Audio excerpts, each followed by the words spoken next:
Selamat pagi, Assalamualaikum warahmatullahi wabarakatuh.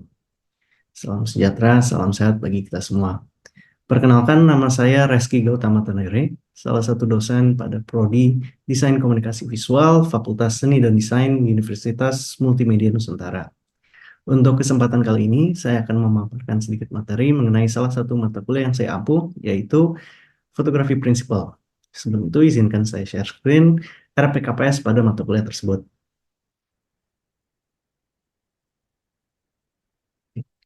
Berikut adalah rencana program dan kegiatan pembelajaran semester atau RPKPS pada mata kuliah Fotografi Prinsipal. Pada mata kuliah ini merupakan mata kuliah yang diajarkan pada semester 1 dan bersifat wajib bagi seluruh mahasiswa Prodi Desain Komunikasi Visual dengan bobot 3 SKS dan mata kuliah DKV 104. Pada mata kuliah ini mempelajari berbagai dasar-dasar fotografi secara menyeluruh, di mana mahasiswa akan mempelajari berbagai teknik penggunaan kamera beserta perangkat pendukungnya. Selain itu, teknik dasar fotografi, teknik pencahayaan dasar, teknik pengambilan foto, komposisi dalam fotografi, dan teknik dasar videografi. Pada akhir mata kuliah, mahasiswa akan menghasilkan karya foto yang berkualitas secara teknis. Melalui learning outcome atau pencapaian pembelajaran terdiri dari 3 bagian, yaitu CPL atau capaian pembelajaran lulusan, CPMK, capaian pembelajaran mata kuliah, dan sub CPMK, yaitu sub capaian pembelajaran mata kuliah. Pada CPL yang dibebankan pada mata kuliah tersebut, ini dengan level KKNI 6, yaitu mampu menerapkan pengetahuan prinsip dasar desain komunikasi visual dalam praktek berkarya. Melalui CPL tersebut dikembangkan menjadi CPMK, yaitu mahasiswa mampu menerapkan prinsip dasar fotografi dalam menghasilkan karya fotografi. Berdasarkan CPMK yang ada, diolah kembali menjadi sub CPMK yang terdiri dari 3 bagian, yaitu sub CPMK pertama, mahasiswa mampu mengidentifikasi teori dan prinsip fotografi. Sub CPMK 2, mahasiswa mampu mengoperasikan kamera beserta peralatan pendukungnya. Dan terakhir adalah sub CPMK 3, mahasiswa mampu membuat karya foto yang sesuai dengan prinsip fotografi. Nah, dari ketiga pencapaian pembelajaran tersebut, bahan kajian yang terjadi atau topik-topik yang ada pada pembelajaran mata kuliah fotografi prinsipal terdiri dari 14 pertemuan. Yang pertama adalah ruang lingkup fotografi dan etika berkarya, studi kamera dan lensa, segitiga exposure, aperture atau diafragma dalam fotografi, shutter speed atau kecepatan ranah dalam fotografi, prinsip pencahayaan ambient light, fotografi still life, penerapan fotografi dalam 3 pilar DKV, elemen komposisi, prinsip komposisi, komposisi fotografi pertama yang membahas tentang diagrams dan rules, komposisi fotografi yang kedua yang membahas tentang point of interest dan fokus, level point of view, angle dan frame, baru dilanjutkan dengan basic fotografi, angle dan movement, dan terakhir kita membahas sedikit mengenai tentang fotografi human interest dan suasana. Bahan sumber informasi dan referensi pada mata kuliah fotografi prinsipal terdiri dari berbagai macam buku, serta link website yang berhubungan dengan fotografi dasar. Selain itu, saya juga membuat sebuah video materi yang diupload pada YouTube sehingga mahasiswa dapat mempelajarinya sebelum bahkan sesudah setiap pertemuan yang akan dilaksanakan. Pada rencana kegiatan pembelajaran mingguan terdapat 14 pertemuan, di mana minggu pertama hingga minggu ke-7 dilanjutkan dengan ujian tengah semester. Selanjutnya minggu ke-8 hingga minggu ke-14 baru diakhiri dengan ujian akhir semester. Pada kesempatan kali ini, di mana memasuki minggu keempat, pokok pembahasan yang akan dilaksanakan adalah aperture atau diafragma dalam fotografi. Sub pokok pembahasannya adalah aplikasi, teknik, dan efek dalam diafragma, volume cahaya yaitu diameter dan nilai angka bukaan, dilanjutkan dengan berbagai efek yaitu diafraksi, ruang tajam, depth of field atau DOF, ketajaman visual, COC atau circle of confusion, hingga kombinasi antara objek utama atau inti dari cerita tersebut dengan background atau dengan foreground.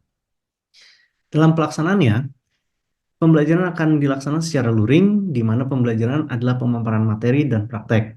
Aktivitas yang akan dilaksanakan yaitu tatap muka.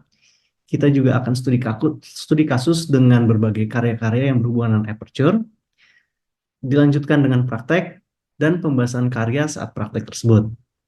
Selanjutnya, pada aktivitas ini akan dilaksanakan juga pemberian tugas harian. Inti dari materi minggu keempat ini adalah pendalaman tentang teknik efek diafragma itu sendiri berupa depth of field dan circle of confusion. Nah, kegiatan prakteknya akan dilaksanakan dengan pemotretan dengan focal length yang berbeda, dengan jarak berbeda, sehingga dapat menghasilkan deep dan shallow, serta fokus blur pada sebuah eh, perpindahan atau penggantian angka-angka diafragma tersebut. Dilanjutkan nanti akan dilaksanakan sebuah tugas mingguan yang dilaksanakan oleh mahasiswa yang dikumpulkan pada minggu berikutnya, yaitu minggu kelima. Oke. Sekian sedikit pemaparan materi RPKPS pada mata kuliah Fotografi Prinsipal. Kita lanjutkan dengan pertemuan di kelas. Oke, pagi semuanya. Pagi. Oke, kita masuk di week keempat minggu ini kan ya. Oke, semua hari ini karena kita juga akan praktek di materi minggu ini, di mana minggu ini sebenarnya pembahasan kita itu adalah aperture. Oke, minggu kemarin kita udah sedikit singgung tentang aperture, yaitu adalah bagian dari exposure. Oke, sebelum kita mulai materi minggu ini, kita coba nge-review sedikit materi minggu lalu. Pada masih ingat nggak ya? Oke, minggu lalu kita ngomong tentang exposure, di mana exposure itu berhubungan sama jumlah banyak sedikitnya cahaya yang masuk ke kamera. Nah, jumlah banyak yang sedikit cahaya itu ternyata dipengaruhi atau diatur dengan 3 hal, yaitu adalah atau istilahnya adalah segitiga exposure. Oke. Disinilah exposure. Masih ingat segitiga exposure apa aja? ISO. Apa yang pertama? ISO. Oke. Yang kedua? Shutter apa? Shutter speed. Oke. Dan yang terakhir?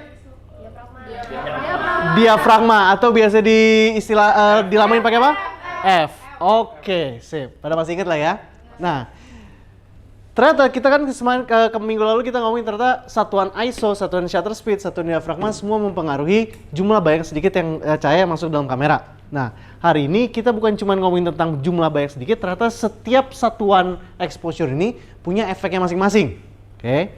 Nah, hari ini kita akan fokus di diafragma. Minggu depan kita akan fokus ke shutter speed. Hasil efek itu nantinya akan menghasilkan teknik-teknik baru dalam fotografi. Oke. Nah, sebelum kita ke teknik-tekniknya, kita coba nge-review juga ulang tentang diafragma itu sendiri. Oke. Diafragma itu, yang diatur diafragma itu ada di lensa. Sedangkan shutter speed ada di kamera, ISO ada di sensor. Oke. Minggu lalu kita ngomongin kalau diafragma itu ternyata punya bukaan, di mana bukaan itu bisa membesar mengecil. Oke, di sini saya punya contoh lensa manual. Di sini kalau kita ngelihat di sini ada kelihatan bisa membesar dan mengecil. Kelihatan nggak lubangnya? Oke, kelihatan membesar mengecil. Nah, kecil berarti logikanya cahaya masuk semakin banyak semakin dikit. Semakin kecil lubangnya, semakin logikanya semakin banyak atau semakin dikit cahaya? Dikit. Mana mungkin kalau dikit itu banyak kan? Nah, semakin besar lubangnya berarti semakin banyak. Apanya yang banyak? Cahayanya. Oke. Nah, dalam fotografi suka dibalik-balik. Dalam artian apa? F itu angka satuannya. Oke. Kalau saya pakai F angka kecil, berarti kalau kita pindah ke di sini tulisannya di sini F-nya ada di 1,2. Ini adalah 1,2. Sedangkan kalau ini adalah F22. Logikanya kalau kita pakai di F22, lubangnya atau bukaannya semakin besar semakin kecil. Yang kita lihat semakin kecil, sedangkan kalau angkanya kecil berarti bukaannya semakin besar. Oke, berarti kalau apa? Itu dia fotografi. Oke, ada beberapa yang dibalik dan enggak. Berarti kan kesimpulan adalah kalau angkanya kecil berarti bukannya besar atau kecil? Besar. Besar, cahaya masuk banyak dikit? Banyak. Kalau cahaya masuk yang banyak berarti foto terang gelap? Terang. Kalau kita bukaannya kecil berarti angkanya besar. Angka diafragmanya kecil berarti bukannya Besar. Bukannya besar, cahaya masuk banyak dikit? Banyak. Banyak, otomatis foto kalian bakal terang atau gelap? Nah, sip. Udah ngerti kan tentang exposure tentang diafragma kan ya? Oke. Nah, ternyata di dalam diafragma itu ada teknik-tekniknya. Oke. Nah, istilah tekniknya mungkin kalian pernah dengar istilah bokeh nggak? Bokeh. Apa itu sih bokeh? Ngeblur di belakang. Bokeh, blur, itu bahasa-bahasa umumnya, bahasa-bahasa gaulnya. Oke. Dalam dunia fotografi, bokeh, blur itu bahasa istilah dalam fotografi akademisnya adalah depth of field atau DOF. Nah, minggu ini kita akan belajar tentang depth of field itu sendiri. Oke. Nah, kita coba. Kita udah tahu dia aperture. Berarti semakin kecil angkanya, berarti diameternya akan semakin besar, cahaya masuk semakin banyak, dan fotonya jadi lebih terang. Oke, dan berlaku sebaliknya. Nah, selain aperture yang bisa membesar kecil, yang mengatur dia, ternyata fungsi lensa atau fungsi diafragma ini adalah mengatur ketajaman gambar. Semakin tidak tajam berarti menghasilkan blur tadi. Istilahnya namanya adalah depth of field. Oke. Nah, untuk menentukan ukuran blurnya, itu disebutnya adalah circle of confusion atau COC.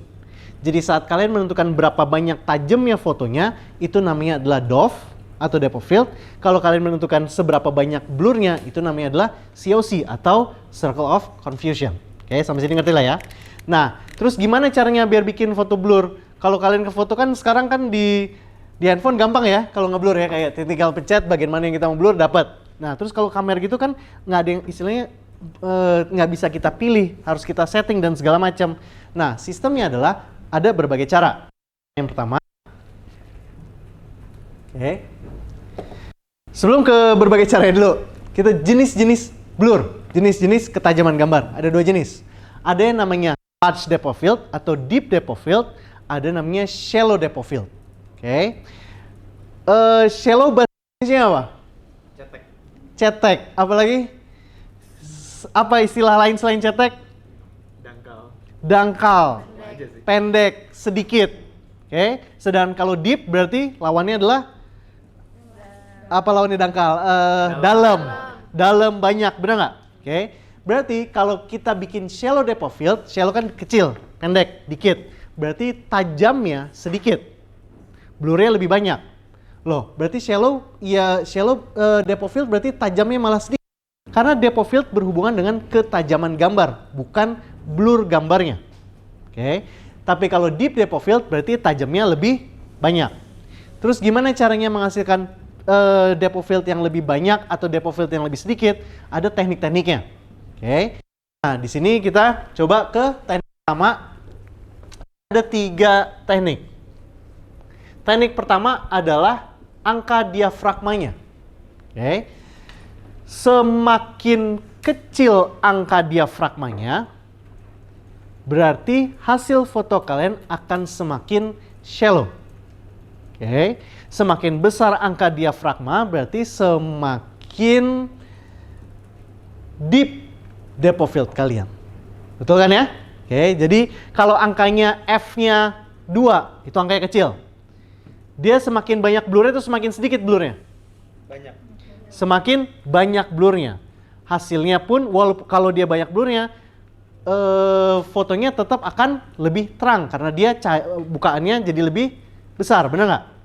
Nah, tapi kalau kalian mau fotonya lebih tajam, banyak yang lebih tajamnya, otomatis resikonya apa?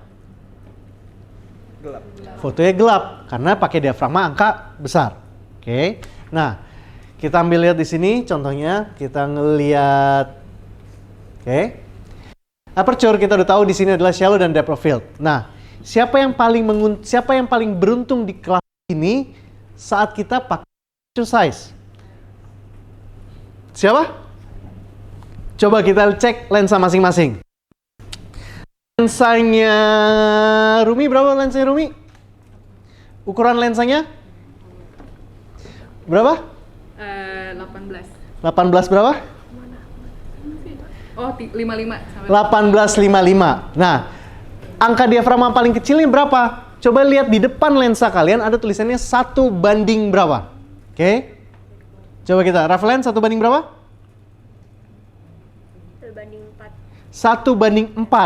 Tapi lensanya ukurannya adalah 75300. 75300. Sedangkan Indi 1 banding 1,8. 1,8.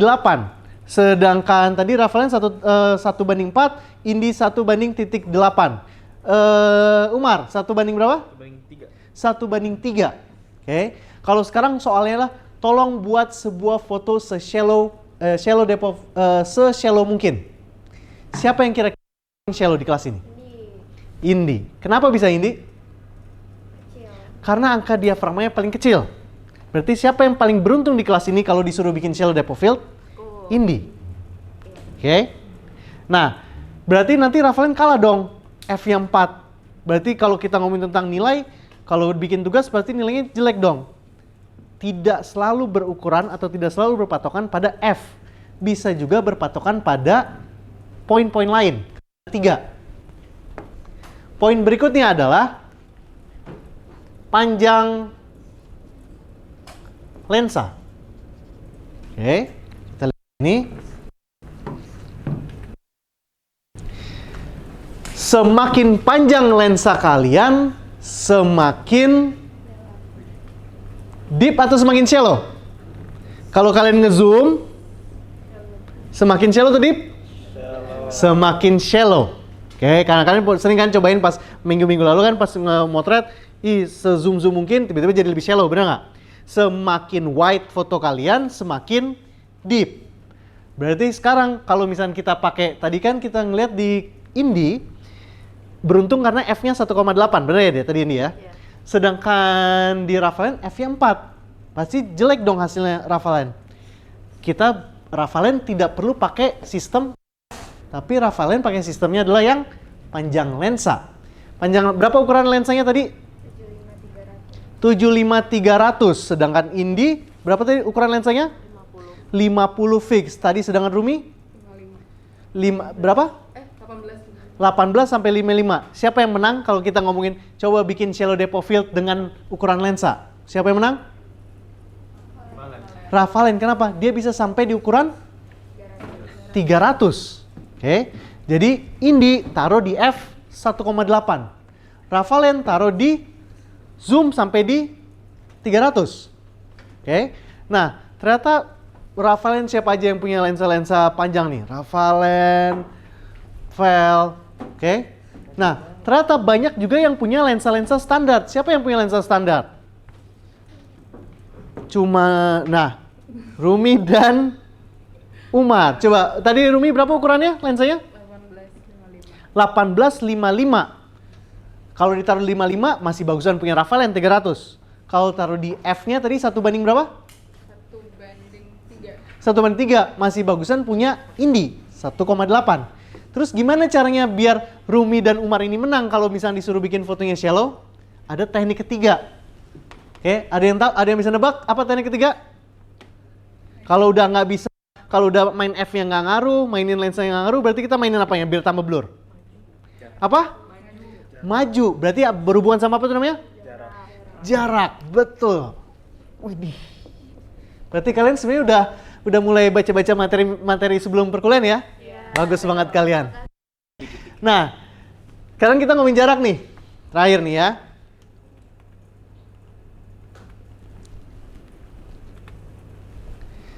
Semakin kita dekat sama objeknya, semakin blur, semakin tajam. Semakin kita dekat sama objeknya, semakin blur, semakin tajam.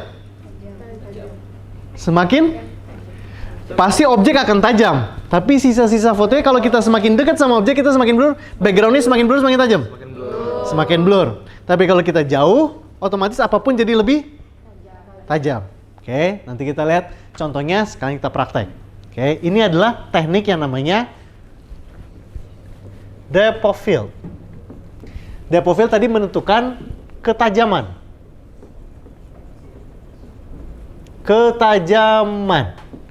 Nah, ada satu lagi tekniknya namanya adalah COC atau Circle of Confusion. Oke.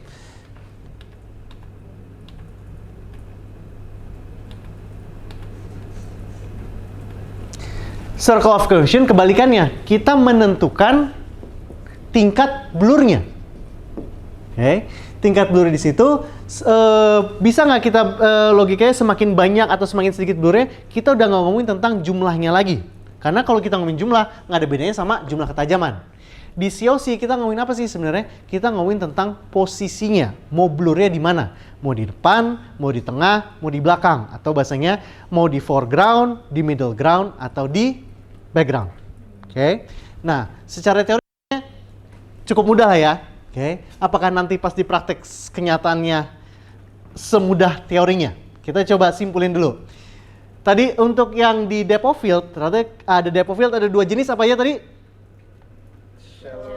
Dan deep. Untuk menghasilkan shallow dan deep itu ternyata ada 3 teknik. Oke, teknik pertama adalah mainin diafragmanya. Semakin kecil angkanya, semakin shallow atau semakin deep? Shallow. Semakin berarti semakin besar angkanya berarti semakin deep. Sedangkan kalau kalian tidak punya lensa-lensa ukuran kecil, berarti kalian mainin panjang lensanya. Semakin zoom in, semakin nge-zoom in, berarti semakin shallow, semakin deep? Shallow atau deep? Shallow. Semakin zoom out atau wide, fotonya jadi deep. Waduh, lensa saya lensa standar 1855.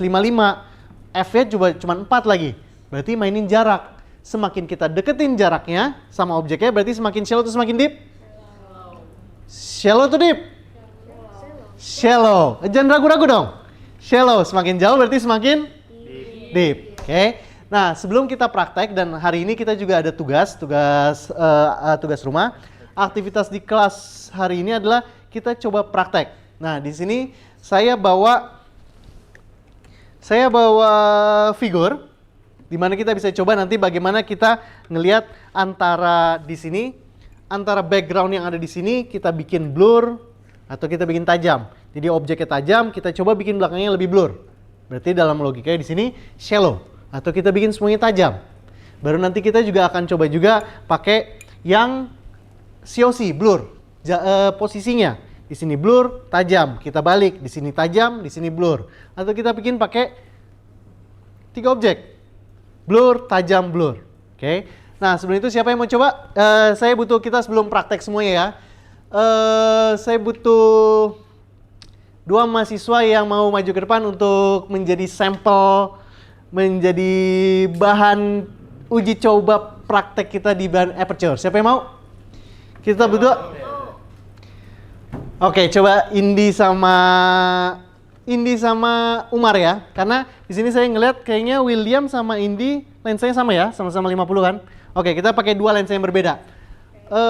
Coba Umar dan Indi maju ke depan. Harus maju, Bang. Iya, maju biar maksudnya kita ngelihat yang lainnya ngelihat bagaimana cara motretnya juga. Oke. Nah, kita beranggapan sekarang adalah bagaimana cara membuat shallow. Oke. Kita pakai siapa dari dua mahasiswa ini? Kita pakai, kita butuh satu lagi. Siapa tadi yang lensanya panjang? Oh, Rafael. Boleh maju, Van? Oke. Nah, maaf ya William, lain kali kalau misalkan kita praktek week depan, William boleh maju, oke? Oke, ganti-gantian. Nah, coba Rafael kesini sebentar. Nah, kita udah punya 3 fotografer dengan beda-beda lensa. Oke. Nah, Indi lensanya ada 50 fix dengan f1,8, Rafael 75300 dengan f4, sedangkan Umar 1855 dengan f3. Oke. Nah, kita sekarang coba logikanya yang paling gampang di sini siapa? Yang harusnya paling cepat selesai? Indi. Coba Indi maju. Oke. Berarti Indi tinggal ngapain? Kalau sekarang soalnya adalah Indi tolong bikin foto se-shallow mungkin. Indi harus ngapain? Apa butuh dia perlu maju? Atur diafragma. Atur diafragma. Dia tinggal taruh diafragma serendah mungkin. Betul? Betul. Oke. Nah. Oke, coba Indi taruh diafragma serendah mungkin. Oke, itu udah di f1,8.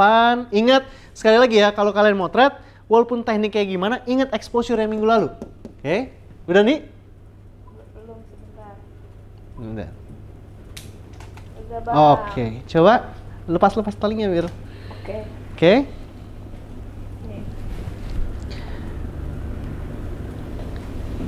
Oke, sip. Bisa kelihatan kan ya? Coba Indi keliling liatin ke teman-temannya yang blur. Nah, ini udah bisa ngedapetin blurnya. Sekarang kita option kedua nih. Kita ngelihat ternyata di Rafalen dia nggak bisa 1,8. Indi harus Rafalen harus ngapain berarti? Tinggal ngezoom. Coba kita taruh di lensa paling normal dulu aja. Lensa kalian biasa kayak gini kan. Berarti logikanya dia tinggal ngezoom. Coba ngezoom. Oke. F-nya bisa paling mentoknya di berapa? 5. Oke, kita foto. Oke. Oke, sip. Nah, Rafalen coba lihat hasilnya. Nah, kelihatan blur, bener nggak? Iya. Oke. Dia kelihatan blur. Sama, kalau kita bandingin sama punya ini tadi, sama blurnya. Dia menang di f1,8 karena f-nya kecil. Rafalen menang karena nge-zoom. Coba, Rafalen keliling kelas, coba liatin ke teman-teman yang lain. Nah, sekarang kita dapat mahasiswa yang paling kurang beruntung. Oke. Kenapa kurang beruntung? F-nya paling kecil berapa, Umar? 5,6. 5,6. Lensanya paling panjang berapa, Umar? 55. 55. Berarti logikanya dia sudah pasti kalah sama Indi, dia sudah kalah sama Rafalen, bener nggak? Apa yang harus dibikin sama Umar biar dia akan ngeblur banget?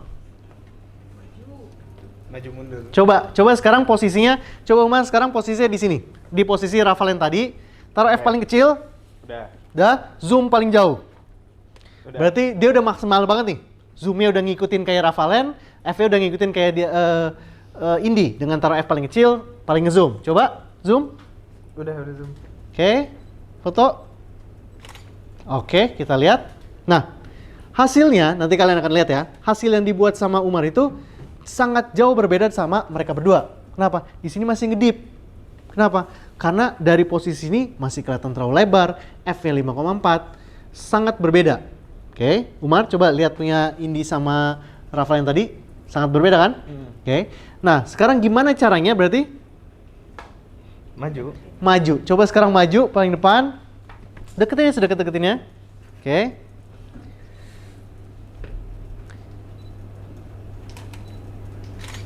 Oke. Akhirnya jadi blur, benar? Betul. Oke, coba liatin ke teman-temannya yang foto tadi jaraknya awal sama yang sebelumnya. Oke. Oke. Semua udah ngerti kan ya? Artinya saya sih beranggapan karena 3 mahasiswa sudah bisa, kalian semua bisa lah. Kita sekarang langsung aja, bukan cuma nyoba, tapi emang kita punya aktivitas kelas yaitu dengan kita coba praktek dan nanti kalian coba ngeganti-gantian. Tidak perlu objek ini sebenarnya, tapi kita coba fokus di sini biar kalian semua bisa. Nanti tolong liatin ke saya, kita coba asistensiin biar kalian nanti bisa ngerjain tugas harian di rumahnya. Oke?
Dah, kalau tidak ada pertanyaan lagi, kita coba akhiri minggu ini ya. Oke, terima kasih semuanya. Sampai ketemu minggu depan. Oke, sama-sama.